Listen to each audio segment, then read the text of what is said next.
Menjelang Hari Raya Idul Adha, bagi umat muslim yang mampu dianjurkan untuk berkurban.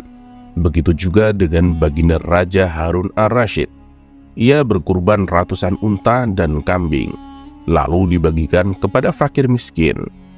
Namun sayang, baginda Raja tidak kuat bila melihat darah keluar, sehingga ia tak bisa menyaksikan langsung hewan-hewan kurbannya disembelih.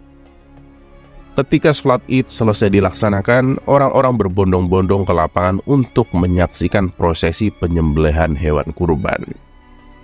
Sementara baginda Raja memilih tetap duduk di dalam masjid. Melihat hal itu, Abu Nawas pun segera menghampirinya. "Paduka yang mulia, kenapa Paduka terlihat sedih? Ayo kita ke lapangan. Hewan kurbannya akan segera disembelih," ajak Abu Nawas. "Aku takut melihat darah, Abu Nawas. Hal inilah yang membuatku sedih. Lebih baik aku duduk di sini saja," sahut baginda Raja. "Oh, jadi itu alasannya," gumam Abu Nawas. Lalu terlintas di benaknya akan sebuah ide konyol untuk mengerjai baginda Raja. "Kalau tahu begini, harusnya aku yang menjadi tukang jagalnya, supaya Paduka bisa ikut menyaksikan," ujar Abu Nawas. "Maksudnya bagaimana, Abu Nawas?" tanya baginda Raja bingung. "Saya bisa menyembelih kambing tanpa mengeluarkan darah, Paduka," jelas Abu Nawas. "Tidak mungkin, itu hal yang mustahil," timbal baginda Raja. "Tentu saja bisa, Paduka. Saya akan membuktikannya," kata Abu Nawas. "Baiklah, kalau kau memang bisa, aku akan memberimu hadiah 1 ekor unta. Tapi kalau kamu gagal, kamu akan mendapat hukuman. Bagaimana?" tantang baginda Raja. "Oh, siap, Paduka yang mulia," sahut Abu Nawas. Maka keduanya pun pergi keluar masjid dan berjalan menuju ke tengah lapangan. Sesampainya di sana, kemudian Abu Nawas mulai menggambar seekor kambing jantan yang gemuk. "Coba sebutkan hewan apa ini?" tanya Abu Nawas. "Itu seekor kambing jantan," jawab baginda Raja. Lalu Abu Nawas menghapus gambar kepala kambingnya. Tetapi setelah itu ia menggambar lagi kepala kambing yang terpisah dari badannya. "Lihatlah, Paduka, sekarang kambingnya telah aku potong tanpa mengeluarkan darah sedikit pun," ucap Abu Nawas. Melihat hal itu, baginda Raja pun tertawa terpinggal-pinggal. Ia pun lalu memberi Abu Nawas hadiah yang dijanjikan. Tapi bukan karena kecerdikannya, melainkan karena kelucuannya yang bisa membuat baginda Raja tertawa. Cerita berikutnya.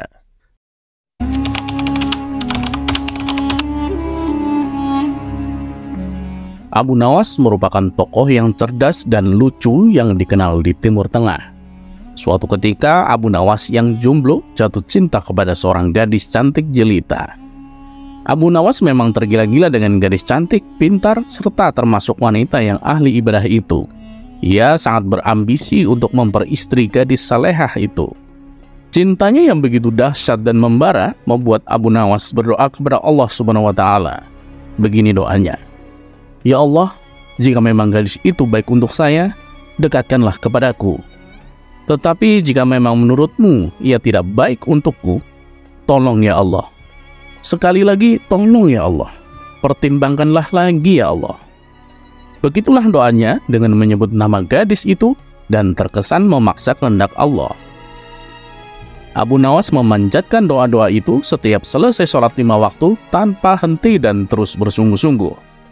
Selama berbulan-bulan ia menunggu tanda-tanda dikabulkan doanya. Berjalan lebih 3 bulan, Abu Nawas merasa doanya tak kunjung dikabulkan Allah. Lalu Abu Nawas pun mulai introspeksi diri. Mungkin Allah tak mengabulkan doaku karena aku kurang pasrah atas pilihan jodohku. Kemudian Abu Nawas pun bermunajat lagi, tapi kali ini ganti strategi. Doa itu tidak diembel-embeli spesifik pakai nama si gadis cantik, apalagi sampai memaksa Allah mengabulkan doanya. Ia lalu berdoa, "Ya Allah, berikanlah istri yang terbaik untukku." Berbulan-bulan ia terus memohon kepada Allah. Namun Allah tak juga mendekatkan Abu Nawas dengan gadis pujaannya. Bahkan Allah juga tidak mempertemukan Abu Nawas dengan wanita yang mau diperistri. Lama-lama ia mulai khawatir juga. Akhirnya ia memutar otak lagi bagaimana caranya berdoa dan bisa cepat terkabul. Abu Nawas memang manusia cerdas. Ia tak kehabisan akal. Ia pun merasa perlu sedikit diplomatis kepada Allah. Ia pun mengubah doanya. Ya Allah, kini aku tidak minta lagi untuk diriku. Aku hanya meminta gadis sebagai menantu ibuku yang sudah tua dan sangat aku cintai ya Allah. Sekali lagi ya Allah, bukan untukku, maka berikanlah ibuku menantu. Begitulah doa Abu Nawas. Dasar Abu Nawas, pakai membawa nama ibunya segala. Padahal permintaannya itu tetap saja untuk dirinya. Padahal Allah Maha Tahu, tidak perlu diakali. Tapi barangkali karena keikhlasan dan keluguan Abu Nawas tersebut, Allah pun menjawab doanya. Akhirnya Allah menakdirkan wanita cantik dan soleha itu menjadi istri Abu Nawas. Sekian dulu kisahnya, semoga bermanfaat. Assalamualaikum warahmatullahi wabarakatuh.